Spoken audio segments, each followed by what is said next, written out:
बिल्कुल सर, एक अहम सवाल आपसे करना चाहेंगे, जानना चाहेंगे।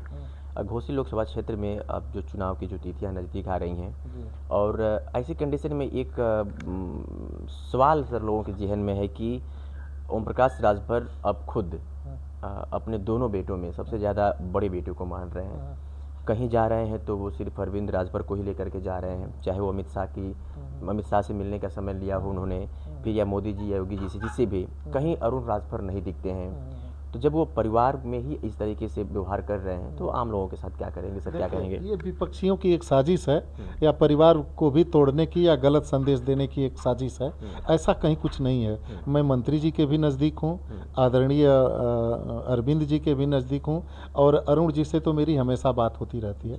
ऐसा कहीं कुछ नहीं है। समाज के लोगों को यह महसूस हो रहा होगा, जैसे देखिए परिवारवाद का आरोप लगता है।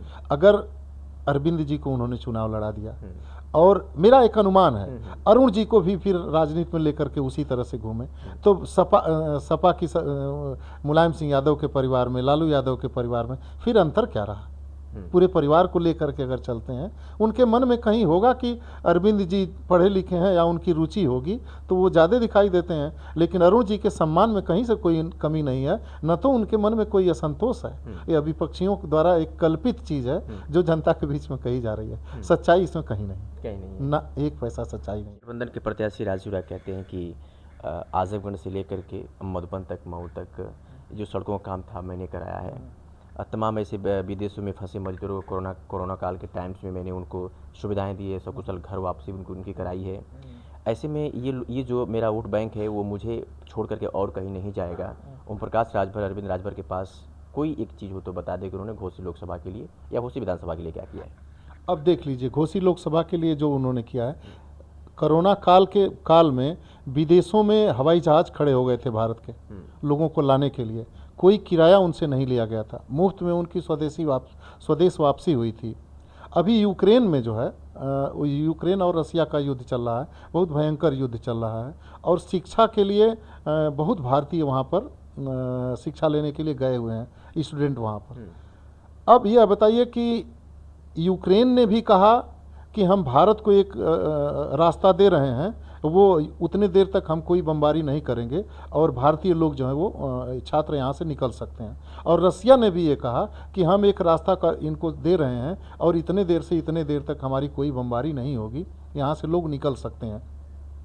और वह हुआ।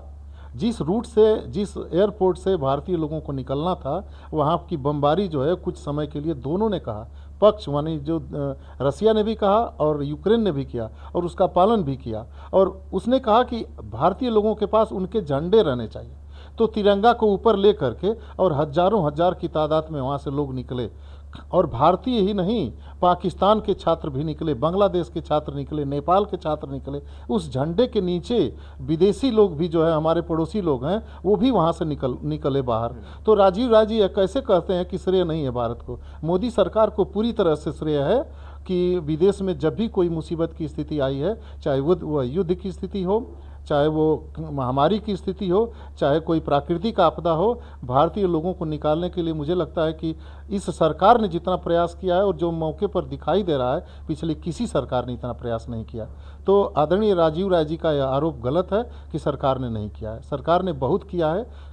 और आदरणीय मोदी जी की सरकार, चाहे आदरणीय योगी जी की सरकार, या एक सीमा तक हमारे आदरणीय मंत्री ओम प्रकाश राजभर जी भी जनता की बातों को सुनने और उसको समस्याओं को निपटाने के लिए पूरी तरह से तत्पर हैं और किए हैं। आदरणीय राजीव जी का यह आरोप निराधार है कि सिर्फ उन्होंने किया है, बाकी ने नहीं किया है। हो सकता है कि कुछ लोगों को फाइनेंशियल मदद उन्होंने किया है, मुझे जानकारी नहीं है कि किए होंगे।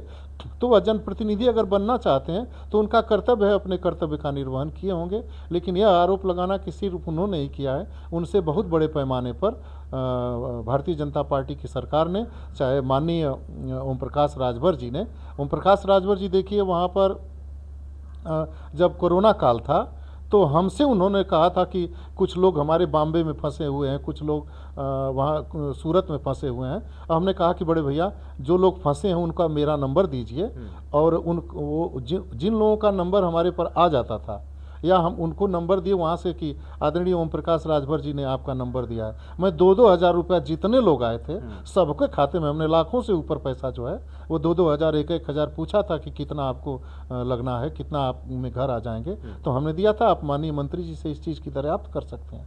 तो माननीय मंत्री जी के पास उतने पैसे नहीं हैं जितना सभी लोगों को नियंत्रित करने के लिए जितने पैसे की ज़रूरत है, लेकिन जो भी यूनिट उनके पास मदद करने के लिए थी उसमें उन्होंने मदद कराया था और सैकड़ों लोगों को हमने जो है वो पैसा उनके कहने पर भेजा था या लोगों को बुलाया था।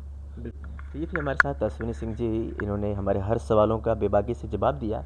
इन्होंने बताया, समझाया कि कहीं ना कहीं ये विपक्षियों की चाल है, पारिवारिक मैटर है, वो लोग अपने हिसाब से चल रहे हैं, किसी को आगे लेके जा रहे हैं, लेकिन साथ साथ में वो भी चल रहे हैं, अरुण जी भी चल रहे हैं। ख्याल आपकी क्या ख्याल है वो कमेंट करके हमें जरूर बताइएगा। हमसे बातचीत करने के लिए आपका बहुत बहुत शुक्रिया। धन्यवाद।